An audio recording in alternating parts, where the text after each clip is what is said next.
Mars 2024. La vie de Sainte Lucie Lin, un jeune prodige de l'informatique, prend un tournant inattendu. Il s'apprête à donner un cours sur la cybersécurité à la police locale, mais sans le savoir, l'FBI est sur le point de l'arrêter. Car Lin, son identité réelle, cache un secret qui menace de tout détruire. 4 ans plus tôt, dans un petit appartement de Taipei, Lin lançait Incognito Market, un projet ambitieux qui allait devenir le plus grand marché de drogue du dark web, brassant des millions de dollars par mois. Sous le pseudonyme de Pharaoh, il s'était établi comme un maître du dark web, mais cette ascension fulgurante cachait un danger qui allait bientôt éclater. En mars 2020, Lin, alors âgé de 19 ans, travaillait sur son projet dans son petit appartement du quartier de Xinyi à Taipei. Il dessinait un plan pour créer un marché noir numérique où l'on pourrait acheter et vendre de la drogue en toute discrétion. Il avait baptisé ce projet Incognito Market, un clin d'œil au mode de navigation privé de Google Chrome. Lin savait que ce qu'il s'apprêtait à faire était illégal et dangereux, mais l'adrénaline qui pulvérisait ses veines à l'idée de défier le système était plus forte que la peur. Il était prêt à prendre le risque pour gagner des millions de dollars. Après avoir terminé son plan, il envoya un mail à son adresse Gmail personnelle, une erreur qui allait passer inaperçue pendant des années, mais qui finirait par hanter son esprit. Il plongea alors dans les profondeurs du dark web, étudiant méticuleusement le fonctionnement de marchés légendaires comme Silk, Crude et Alphabet. Il analysa leurs forces et faiblesses, notant chaque détail et assimilant chaque leçon. « Je ne referai pas les mêmes erreurs », se promit-il. Il décida de spécialiser son marché autour de la drogue et de l'anonymat, optant pour un choix qui espérait lui permettre de voler sous les radars des autorités tout en captant un marché lucratif. Novembre 2020, le grand jour était arrivé. Lin se connecta au forum Dread, la plaque tournante de la communauté du dark web, et créa un nouveau compte sous le pseudonyme de Pharaoh. Il rédigea 2 posts fondateurs détaillant les règles du marché et expliquant sa philosophie de rendre l'achat de drogue plus sûr que dans la rue. Puis, dans un geste théâtral, il supprima le compte ayant créé le subreddit. Les jours passèrent et Incognito Market commença à prendre forme. Lin travailla d'arrache-pied pour peaufiner chaque détail de son site. L'interface se voulait simple, intuitive, presque élégante, contrairement à la nature sombre des transactions qui s'y dérouleraient. Il mit en place tout un écosystème, un système de paiement en crypto-monnaie, un service d'escroc pour sécuriser les transactions, un service de notation des vendeurs. Chaque élément était pensé pour maximiser la confiance des utilisateurs et minimiser les risques. La confiance, c'est la clé, se répétait Lin comme un mantra. Et il avait raison. Dans le monde opaque du dark web, la confiance est une denrée rare et précieuse. Les semaines passèrent et Incognito Market grandit.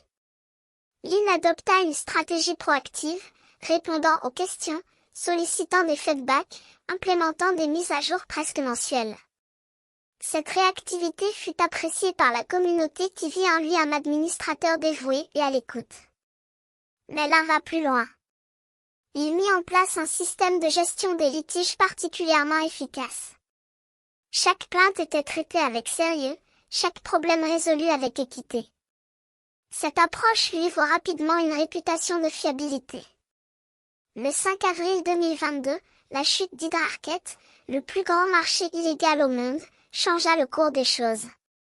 Lin, assis devant son écran, lui relia l'annonce. Le cœur battant, Hydra était un géant, un mastodonte qui semblait intouchable. Sa chute prouvait que personne n'était à l'abri. Mais au milieu de l'anxiété, Lin vit une opportunité. Hydra laissait derrière lui un vide immense. Des milliers de vendeurs et d'acheteurs se retrouvaient sans plateforme et Incognito Market était là, prêt à les accueillir. Les semaines qui suivirent furent frénétiques.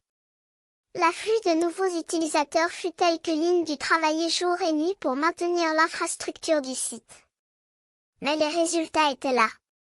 À l'espace de 2 mois, la valeur mensuelle des transactions sur Incognito Market passa de 700 000 à 2 millions de dollars. Lin était euphorique. Son rêve se réalisait. Son empire grandissait. L'argent avait fui bien plus qu'il n'aurait jamais osé l'espérer. À seulement 21 ans, il était à la tête d'une des plus grandes entreprises criminelles du monde numérique. Mais le FBI avait déjà lancé une enquête sur Incognito Market. L'agent en charge de cette enquête, Mark Rubin, un vétéran de la lutte contre la cybercriminalité, passa une commande test sur Incognito Market et attendit 6 jours pour recevoir le colis. Le contenu correspondait exactement à la commande. Rubin nota dans son rapport, substance achetée pour $170 en bitcoin. Test de drogue confirme l'authenticité. Cette confirmation ouvrit officiellement la chasse. Incognito Market était désormais une cible légitime pour le FBI. Rubin et son équipe n'avaient que 2 éléments pour commencer l'enquête, l'adresse Bitcoin utilisée pour l'achat de drogue et le compte DRAD de Pharao. C'est peu, mais c'est un début. Ce que Lynn ignorait, c'est que chacune de ces actions, chaque transaction, chaque message posté sur Dread était désormais scruté par des yeux experts. La traque avait commencé. Mai 2022, Taipei, Taïwan. Lynn se réveilla en sursaut, le corps couvert de sueur. Son téléphone vibrait sur la table de nuit. Il était 3 heures du matin. Encore une alerte, pense-t-il en grimaçant. Depuis la chute d'Hydrarket, Incognito Market avait cru à une vitesse vertigineuse. Les nouveaux utilisateurs affluent par milliers, fuyant le vide laissé par le géant déchu. C'est un défi technique colossal. Lynn se lève, allume son ordinateur, il parcourt rapidement les logs du serveur. Une nouvelle vague d'inscriptions a saturé le système. Il faut augmenter la capacité et vite. Mais les résultats étaient là. À l'espace de 2 mois, la valeur mensuelle des transactions sur Incognito Market passa de 700 000 à 2 millions de dollars. Lynn avait réussi à créer un empire, mais à quel prix?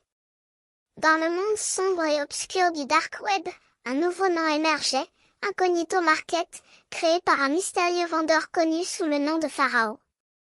Incognito devenait rapidement le plus grand marché du Dark Web, attirant des centaines de milliers de clients à travers le monde. Mais derrière ce succès s'installait une ombre, une menace qui planait sur l'empire de l'In. Dans son appartement climatisé de Taipei, Lynn passait ses jours et ses nuits à surveiller son empire, à vérifier les transactions, à améliorer les systèmes de sécurité. Il était devenu une sorte de héros pour ces gens, alors même qu'il facilitait un commerce illégal et potentiellement dangereux. Mais il n'avait pas le temps de s'attarder sur ces considérations éthiques. Le monde du Dark Web évoluait rapidement et Incognito devait s'adapter en permanence. En juillet, Lynn lança une nouvelle fonctionnalité, un système de multicycle pour les transactions. Cela signifiait que chaque transaction devait être validée par plusieurs parties, réduisant ainsi les risques d'escroquerie. C'était un succès immédiat qui renforçait encore la position d'Incognito sur le marché. Mais malgré toutes ces précautions, Lynn ne pouvait s'empêcher de sentir une menace planer sur son empire. Chaque jour, en se connectant à Incognito, il se demandait si ce serait le dernier jour, si aujourd'hui serait le jour où tout s'effondrerait. Cette paranoïa croissante commençait à affecter sa vie quotidienne. Il devenait méfiant, évitait les contacts sociaux, changeait régulièrement de routine. Sa famille et ses rares amis s'inquiétaient de son isolement, mais il les rassurait avec des excuses évasives sur un projet professionnel prenant. En octobre, Incognito franchissait la barre des 2500 utilisateurs inscrits. C'était une masse critique qui plaçait définitivement Incognito dans la cour des grands. L'un célébrait cette étape en s'offrant un petit cadeau, un monde de luxe acheté en bitcoin bien sûr. Mais alors qu'il admirait le reflet de sa nouvelle acquisition dans la vitrine d'un magasin, il aperçut furtivement une silhouette qui semblait suivre. Son cœur s'emballe. Est-ce son imagination qui lui jouait des tours ou était-il vraiment surveillé? En fin de compte, Incognito atteignit les 3 millions de dollars de transactions mensuelles. C'était un pas risqué mais Lynn sentait que c'était le moment de frapper fort. Si je dois tomber, autant que ce soit au sommet, pensait-il. Mais il était loin de se douter que la réussite de son empire allait être sa perte.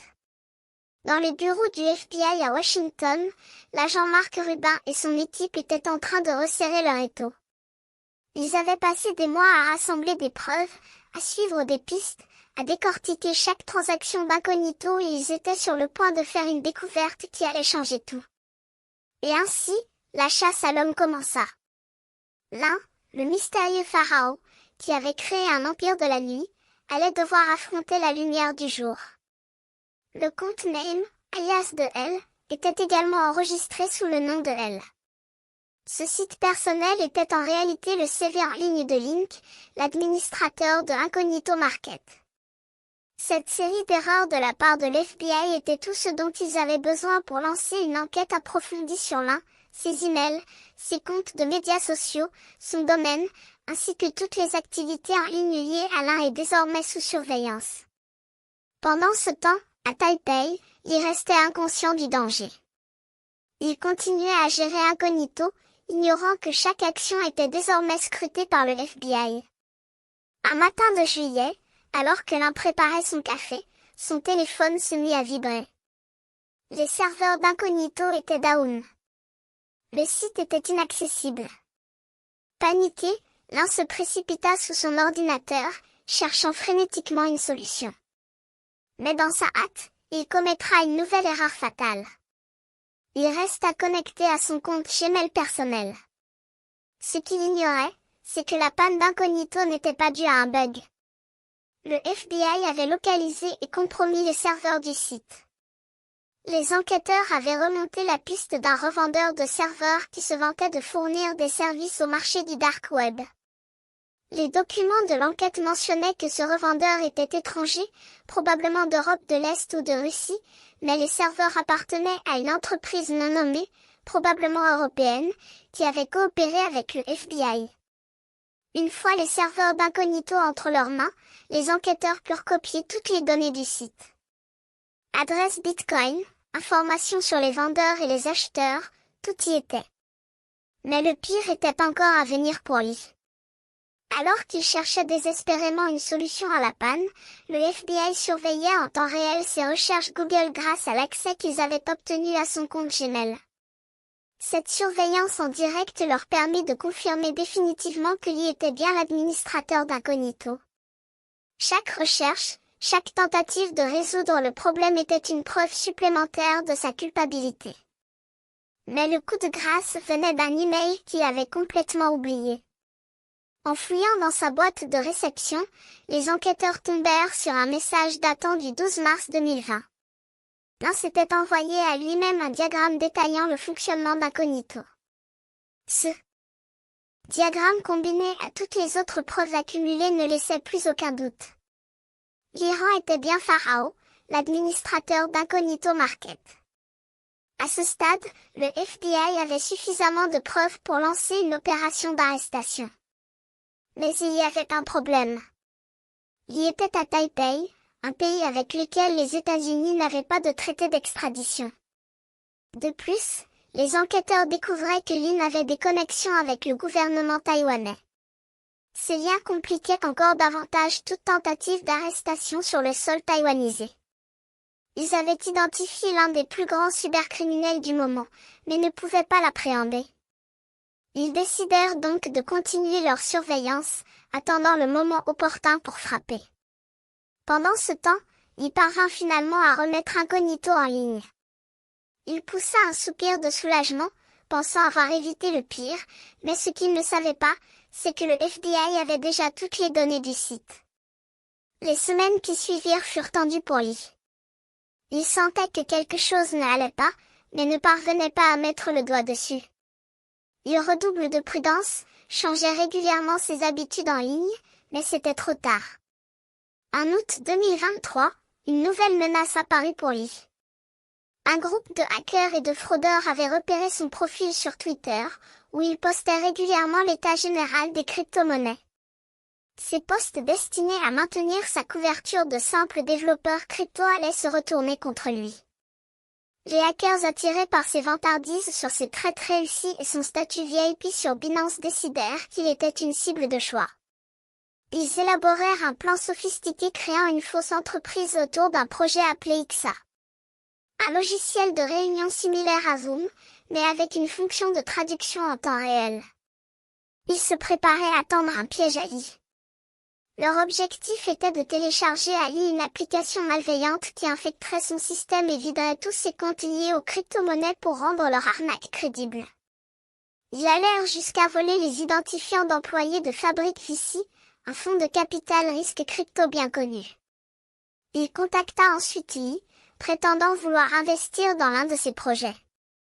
Il, flatté par cette attention et voyant une opportunité d'augmenter sa légitimité dans le monde de la crypto, mourut à l'hameçon. Il accepta une réunion avec les supposés investisseurs. Ce qu'il ignorait, c'est que cette décision allait déclencher une série d'événements qui allaient non seulement bouleverser sa vie, mais également perturber tout l'écosystème du dark web. Alors que Li se préparait pour sa réunion avec les supposés investisseurs de Fabric Vici, il était loin d'imaginer que ce rendez-vous marquerait le début de la chute de son empire. Le compte à rebours avait commencé. Les nuages sombres qui avaient plané sur la tête de l'un depuis des semaines commençaient à se dissiper. Il se sentait presque en sécurité sur l'île paradisiaque de Sainte-Lucie, loin du monde sombre dans lequel il avait évolué ces dernières années. Pharaon et Incognito, deux noms qui lui semblaient appartenir à une autre vie, un mauvais rêve dont il pourrait se réveiller. Mais la réalité était bien plus sombre. Dans les bureaux du FBI à Washington, l'agent Rubin et son équipe étaient en effervescence. Ils avaient enfin reçu le feu vert pour l'opération qu'ils préparaient depuis des mois. On tient, annonça Rubin à ses collègues. Linan va quitter Sainte-Lucie demain. Son vol fait escale à New York. C'est notre chance. Li, assis sur la terrasse de sa chambre d'hôtel, contemplait l'océan d'un air absent. Il pensait qu'il était presque en sécurité, mais il ne l'était pas. Il était piégé dans un jeu de dupes, et il ne voyait pas comment s'en sortir. Le piège se refermait inexorablement sur lui. L'avion atterrit à l'aéroport de New York, et Li, encore sommeillant, suivit le flot des passagers vers la zone de transit. Il avait quelques heures à tuer avant son vol de correspondance pour Taipei. Peut-être pourrait-il faire un peu de shopping, se disait-il, observant les boutiques du terminal. C'est alors qu'il les vit. 3 hommes en costume sombre qui se dirigeaient droit vers lui. Leur démarche, leur attitude, il les reconnaissait.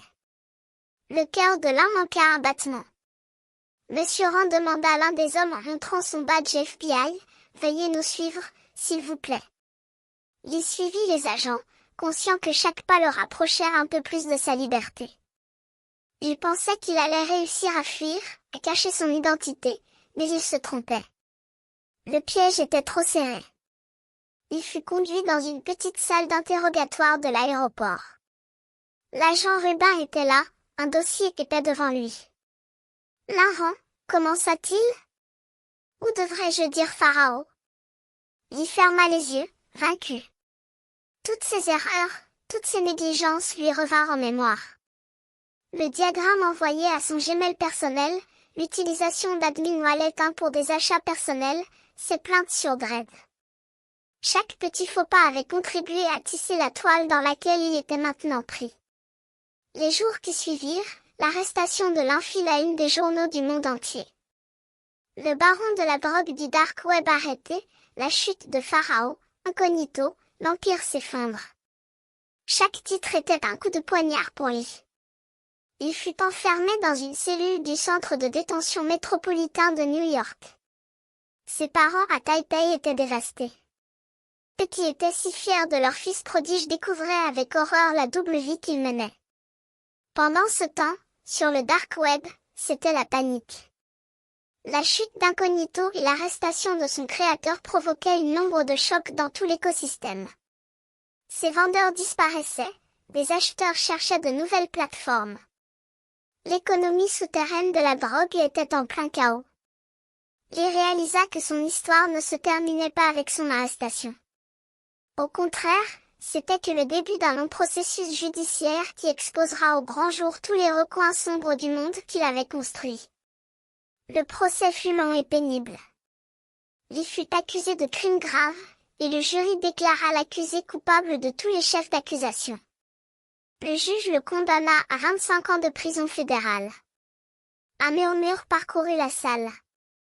25 ans, un quart de siècle. Il sentit le poids de cette sentence s'abattre sur lui. Alors qu'on l'emmène, il jeta un dernier regard à ses parents. Leur visage baigné de larmes serait la dernière image qu'il emporterait de cette salle. Dans les jours qui suivirent, l'affaire Incognito fit la une des journaux du monde entier. Les enquêtes débattent des implications de cette affaire pour l'avenir du dark web, de la régulation des crypto-monnaies, de la lutte contre le trafic de drogue en ligne. Mais pour lui, enfermé dans sa cellule de la prison fédérale de haute sécurité d'Aix-Florence, ces débats semblèrent lointains. Il contempla les murs nus, réalisant que c'est ici qu'il passerait les 25 prochaines années de sa vie.